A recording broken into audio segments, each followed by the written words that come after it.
প্রিয় শিক্ষার্থীবৃন্দ, আসসালামু আলাইকুম। তোমরা জানো যে আমরা অনলাইন ভিত্তিক ক্লাস করছি।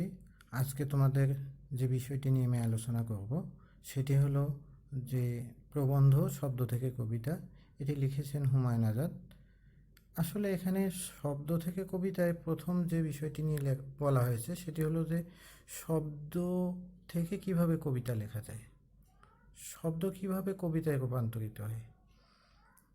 তিনি প্রথমেই বলেছেন যে কবিতা কাকে বলে বলা খুব মুশকিল, কিন্তু আমরা যারা পড়তে পারি তারা কম বেশি সবাই কবিতা চিনি। আসলে কবিতার চেহারা আছে, যে লেখাগুলো খুব সুন্দরভাবে ছাপানো হয়, যে লেখাগুলো বা পংক্তিগুলো বড় হয় না, যেগুলো একটি আরেকটি পংক্তির সমান হয়, সে লেখাগুলোকেই বলা হয় কবিতা। অর্থাৎ যেটা পড়লে মন আনন্দে নেচে ওঠে, গান গেয়ে উঠতে ইচ্ছে করে, চোখে মুখে রং বেরঙের স্বপ্ন এসে জমা হয়, তাই কবিতা। আর যা পড়লে দু তিনবার পড়লে আর ভোলা যায় না, মনের ভেতর যা নাচতে থাকে, তাই কবিতা। অর্থাৎ আমরা এখানে বুঝতে পারছি যে আসলে কবিতা এমন একটা লেখা, যে লেখাটা পড়লে মন আনন্দে নেচে উঠে, মন ভালো হয়ে যায়, চোখে মুখে স্বপ্ন এসে জমা হয়, কল্পনার জগতে মানুষ চলে যায়, সেটাই হচ্ছে কবিতা। যেটা পড়লে মনের মধ্যে একটা আলাদা আনন্দের দোলা দিতে থাকে, যেটা সহজে ভোলা যায় না, সেটাই কবিতা। তিনি বলেছেন যে কারা কবিতা লেখে, এটা আমরা সবাই জানি যে কবিরা কবিতা লেখে। কিন্তু আসলে কবিতা লিখতে গেলে কি কি লাগে তিনি একটি উপমার সাহায্যে মানে সেটি বলেছেন, উদাহরণের সাহায্যে বলেছেন। যে উপমা একটি ঘড়ি বানাতে যেমন চায়, তাহলে ঘড়ি বানানোর জন্য কি দরকার? লাল নীল কাগজ দরকার, সুতো দরকার, বাঁশের টুকরো দরকার। মৌলি একটি পুতুল বানাতে চায়, তাহলে মৌলির কি কি দরকার হবে? দরকার হবে হলদে টুকরো, কাপড়, সুতো, তিনটে লাল বোতাম, দুটো সবুজ কাঁটা তুলো। তেমনি কবিতা বানাতে হলে কী চাই? চাই হলো শব্দ, রং বেরঙের শব্দ, বিভিন্ন রকম শব্দ।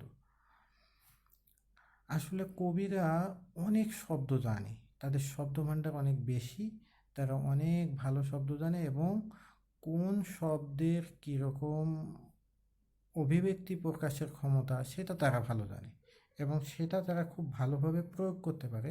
সেজন্যই তারা কবি, যেটা আমরা সহজে পারি না।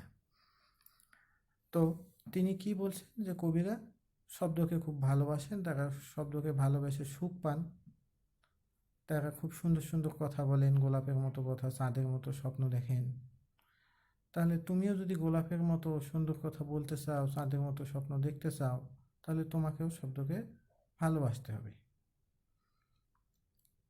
তাহলে শব্দকে ভালোবাসলে অনেক শব্দ তুমি জানবা, অনেক শব্দ তুমি শিখবা, অনেক শব্দভাণ্ডার তোমার তৈরি হবে, এবং তুমি একসময় সেই শব্দগুলো ব্যবহার করে কবিতা লিখতে পারবে। আচ্ছা, কিছু কিছু শব্দের কথা তিনি বলেছেন, যে কিছু শব্দ আছে যেগুলোর শরীর থেকে বিভিন্ন রং বের হয়। তিনি বলেছেন যে হলুদ, সবুজ, লাল, নীল, বাদামি, খয়েরি রং শব্দের আছে। আবার শব্দের সুর আছে, অর্থাৎ শব্দের যে ছন্দ আছে সেটা তিনি বোঝাতে চেয়েছেন। আর আরেকটা জিনিস বোঝাতে চেয়েছেন যে শব্দের রং বের হয় মানে কি, শব্দ থেকে আমাদের মনে স্বপ্ন চলে আসে, আমরা কল্পনা জগতে চলে যাই। আবার শব্দ আমাদের মধ্যে ভাব নিয়ে আসে, হাসি, কান্না, আনন্দ বা বিভিন্ন বিষয়ের ভাব নিয়ে আসে।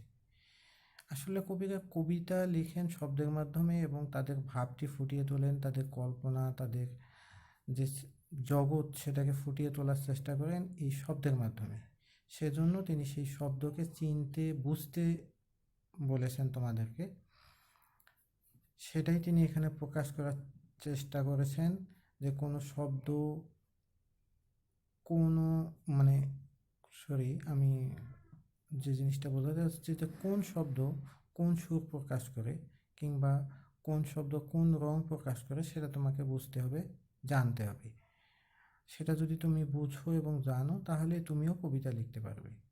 তিনি এখানে বলেছেন যে শব্দের শরীর থেকে কোন কোন রং এবং কোন কোন গন্ধ বের হয়। তিনি বলেছেন বাঁশির সুর, তিনি বলেছেন হাসির সুর, তিনি বলেছেন শুকনো পাতার খসখস আওয়াজ, বেহালার সুর, নূপুরের আওয়াজ। আসলে তিনি এখানে শব্দের যে ঝংকার, যে শ্রুতি মধুরতা, যে অন্তমিল, সেটা বোঝাতে চেয়েছেন। আবার তিনি বলেছেন যে শব্দ থেকে সুগন্ধ বের হয়, গোলাপের গন্ধ, কাঁঠাল চাপার গন্ধ, বাতাবি লেবুর সুবাস। তারপর তিনি প্রশ্ন করেছেন, তুমি কি শব্দের রং, সুর এগুলো শুনতে পাও, বুঝতে পারো? তুমি যদি বুঝতে পারো তাহলে তুমিও কবিতা লিখতে পারবে। সেজন্য তোমাকে কি করতে হবে? অনেক শব্দ জানতে হবে, শব্দ ভাণ্ডার বাড়াইতে হবে। আমাদের শব্দ ভাণ্ডার কম। আমরা শব্দের এই রং, রূপ, গন্ধ, শব্দের যে শ্রুতি মধুরতা, অন্তমিল, অন্তমিল তোমরা হয়তো বুঝতে পারছো না যে অন্তমিল কি। আসলে কবিতার 2 লাইনের শেষে যে মিল থাকে সেটাকেই বলা হয় অন্তমিল। অন্ত মানে শেষ, মিল মানে তো মিল। আমরা কবিতার মাধ্যমে হাসির কথা, কষ্টের কথা সব কিছু বলতে পারি, সেটা তিনি বলেছেন। তিনি বলেছেন যে আমরা ঘর ফাটানো হাসির শব্দ বলতে পারি, টকবগে রাগের কথা বলতে পারি, খুব চমৎকার ভালো কথা বলতে পারি, কখনো বাজাতে পারি নাচের শব্দ, আবার আঁকতে পারি রঙিন ছবি। তবে তিনি একটা বিষয় খুব গুরুত্বের সঙ্গে বলেছেন যে তুমি যা আঁকবে, যা লিখবে, যা বলবে সব কিছু নতুন হতে হবে। যে কথা আগে কেউ বলে গেছেন কিংবা যে ছবি আগে কেউ এঁকে গেছেন তা বলা যাবে না, নতুন করে বলতে হবে, নতুন কিছু লিখতে হবে, নতুন ভাব নিয়ে আসতে হবে। আর সেজন্য কি থাকতে হবে? চোখে স্বপ্ন থাকতে হবে। কবিরা অতি কল্পনাপ্রবণ হন। যে কবি যত বেশি কল্পনাপ্রবণ তিনি তত বেশি বড় কবি। তোমরা বড় হলে বুঝতে পারবা যে সাহিত্যের জগতে যে সাহিত্যিক যত বেশি কল্পনাপ্রবণ তিনি তত বড় সাহিত্যিক। এখানে বলছে যে তুমি কবিতা লিখতে পারো, সেজন্য তোমাকে সব কিছু দেখতে হবে, তোমার চারপাশটা দেখতে হবে, যে তোমার গলিটা, দূরের ধান ক্ষেতটা, পোষা বেড়ালটা, পুতুলটা, এগুলো নিয়ে তুমি কবিতা লিখতে পারো তোমার মনে যদি স্বপ্ন থাকে। রাস্তার দোকানিকে নিয়ে তুমি কবিতা লিখতে পারো। তিনি উদাহরণ দিয়েছেন যে দোকানিকে আমরা সবাই চিনি, সে কী বিক্রি করে সেটাও আমরা জানি। তারপরেও তিনি একটি কবিতা লিখে দেখিয়েছেন যে কীভাবে দোকানিকে নিয়ে কবিতা লেখা যায়। তিনি বলছেন যে 2 দিন ধরে বিক্রি করছি, চকচকে খুব চাঁদে গেল, টুকটুকে লাল পাখির গান। কথাটা কেমন যেন নতুন নতুন লাগে, চমকে দেয় সবাইকে।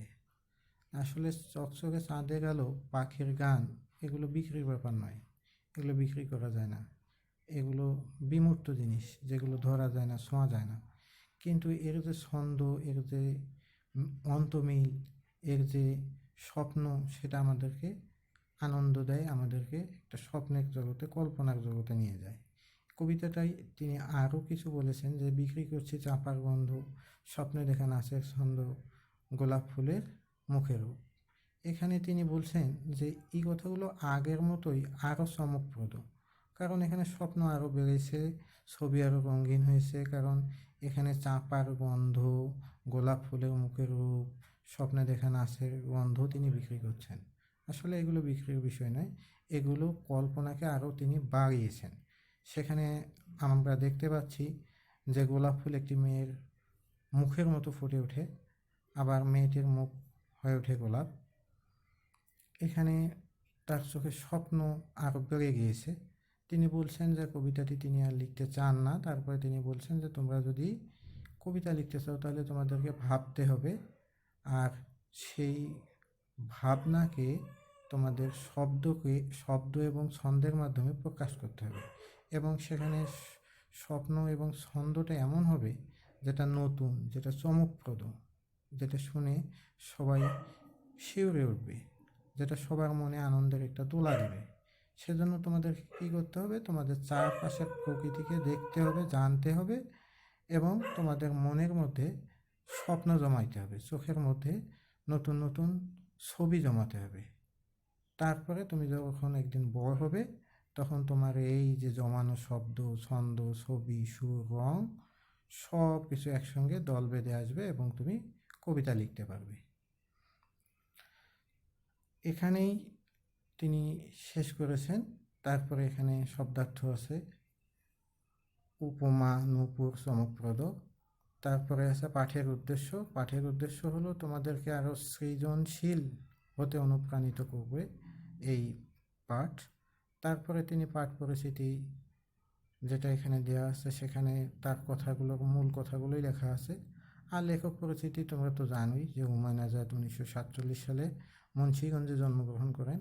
এখানে তার কিছু উল্লেখযোগ্য গ্রন্থের নাম দেওয়া